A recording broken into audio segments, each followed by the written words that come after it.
Keluaran pasal 4. Lalu sahut Musa, "Bagaimana jika mereka tidak percaya kepadaku dan tidak mendengarkan perkataanku, melainkan berkata, Tuhan tidak menampakkan diri kepadamu?" Tuhan berfirman kepadanya, "Apakah yang di tanganmu itu?" Jawab Musa, "Tongkat." Firman Tuhan, "Lemparkanlah itu ke tanah." Dan ketika dilemparkannya ke tanah, maka tongkat itu menjadi ular, sehingga Musa lari meninggalkannya. Tetapi firman Tuhan kepada Musa, "Ulurkanlah tanganmu dan peganglah ekornya." Musa mengulurkan tangannya, ditangkapnya ular itu, lalu menjadi tongkat di tangannya, supaya mereka percaya bahwa Tuhan Allah nenek moyang mereka, Allah Abraham, Allah Ishak, dan Allah Yakub telah menampakkan diri kepadamu.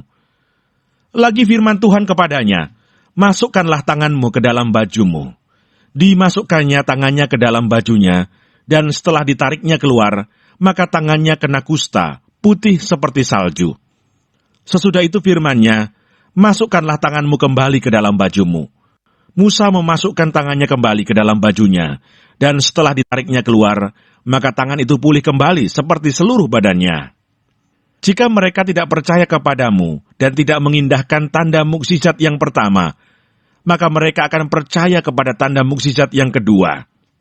Dan jika mereka tidak juga percaya kepada kedua tanda mukjizat ini dan tidak mendengarkan perkataanmu, maka engkau harus mengambil air dari sungai Nil dan harus kau curahkan di tanah yang kering. Lalu air yang kau ambil itu akan menjadi darah di tanah yang kering itu.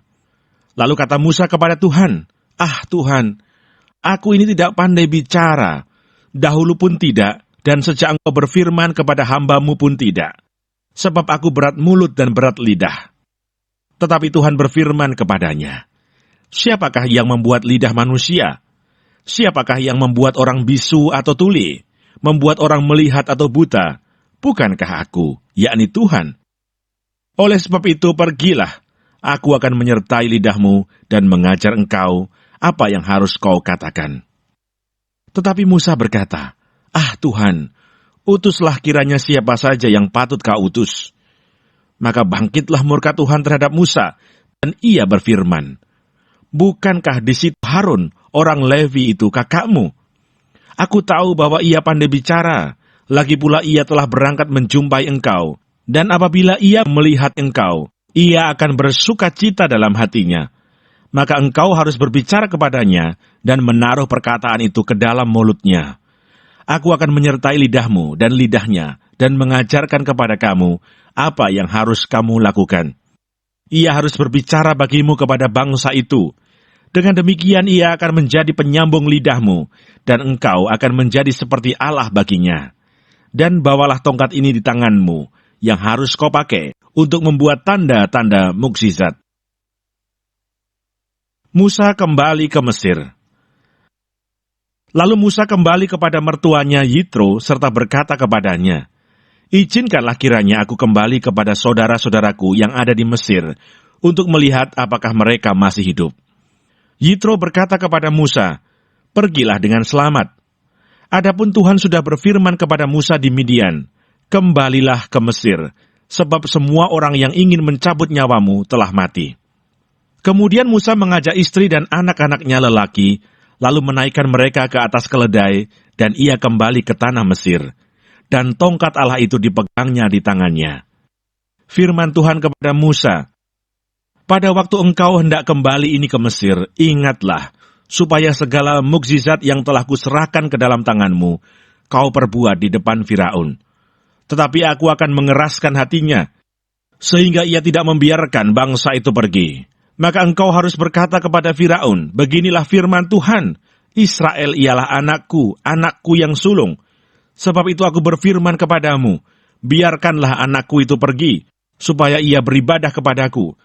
Tetapi jika engkau menolak membiarkannya pergi, maka aku akan membunuh anakmu, anakmu yang sulung." Tetapi di tengah jalan, di suatu tempat bermalam, Tuhan bertemu dengan Musa dan berikhtiar untuk membunuhnya. Lalu Sipora mengambil pisau batu, dipotongnya kulit khatan anaknya, kemudian disentuhnya dengan kulit itu kaki Musa sambil berkata, "Sesungguhnya engkau pengantin darah bagiku. Lalu Tuhan membiarkan Musa, pengantin darah, kata Sipora waktu itu, karena mengingat sunat itu. Berfirmanlah Tuhan kepada Harun, pergilah ke padang gurun menjumpai Musa. Ia pergi dan bertemu dengan dia di gunung Allah, lalu menciumnya. Kemudian Musa memberitahukan kepada Harun segala firman Tuhan yang disuruhkannya kepadanya untuk disampaikan, dan segala tanda mukjizat yang diperintahkannya kepadanya untuk dibuat. Lalu pergilah Musa beserta Harun, dan mereka mengumpulkan semua tua-tua Israel. Harun mengucapkan segala firman yang telah diucapkan Tuhan kepada Musa, serta membuat di depan bangsa itu tanda-tanda mukjizat itu.